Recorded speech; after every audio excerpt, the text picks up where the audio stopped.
एक बार एक वैज्ञानिक ने एक टिड्डे तो पकड़ा और उसे अपनी आवाज पर छलांग लगाना सिखाया।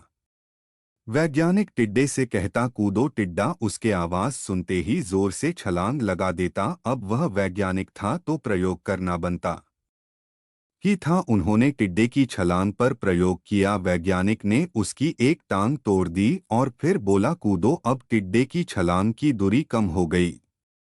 वैज्ञानिक ने उसकी दूसरी टांग तोड़ दी और फिर बोला कूदो। टिड्डे की छलांग और कम हो गई। अब तोड़ी गई उसकी तीसरी टांग, फिर छलांग की दूरी और कम हो गई। एक एक करके बेचारे टिड्डे की सारी टांगें तोड़ दी गई। अब आखिरी टांग टूटने पर जब उससे कहा गया कूदो तो वह हिल भी नहीं पाया। वैज्ञानिक ने अपना निष्कर्ष अपनी डायरी में लिखा। जानते हो उसने क्या लिखा? जब टिड्डे की एक टांग तोड़ी गई तो वह थोड़ा बहरा हो गया। जब उसकी दूसरी टांग तोड़ी गई तो वो और बहरा हो गया। हर टांग टूटने के साथ वो और बहरा होता गया। और सारी टांग टूटने के बाद वह बिल्कुल बहरा हो गया। अब जोर जोर से चिल्लाने का भी उस पर कोई असर नहीं हुआ। वो तो अपनी जगह से हिला तक नहीं, छलांग लगाना तो दूर की बात थी।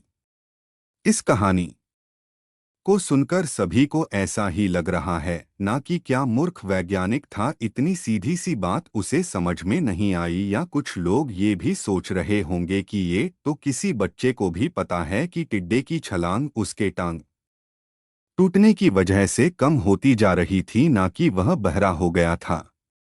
दोस्तों, हम सभी जीवन में कई बार ऐसे ही मूर्ख बन जाते हैं। कई बार जीवन में दो घटनाएं एक साथ ऐसे घटती हैं कि उनका एक दूसरे से कोई संबंध होता ही नहीं, फिर भी ऐसा लगता है कि गहरा संबंध है। कभी कभी दिखता कुछ और है लेकिन समझ कुछ और आता है, और वास्तव में होता कुछ और है। इसीलिए अगर पछताना नहीं है तो जीवन में जल्दबाजी में कोई निर्णय ना ले। हमेशा समझबूझ का इस्तेमाल करे, सावधानी बरते, नतीजे सोच विचार कर ही निकाले। दोस्तों, आपको ये छोटी छोटी कहानियां और सिख कैसी लग रही है?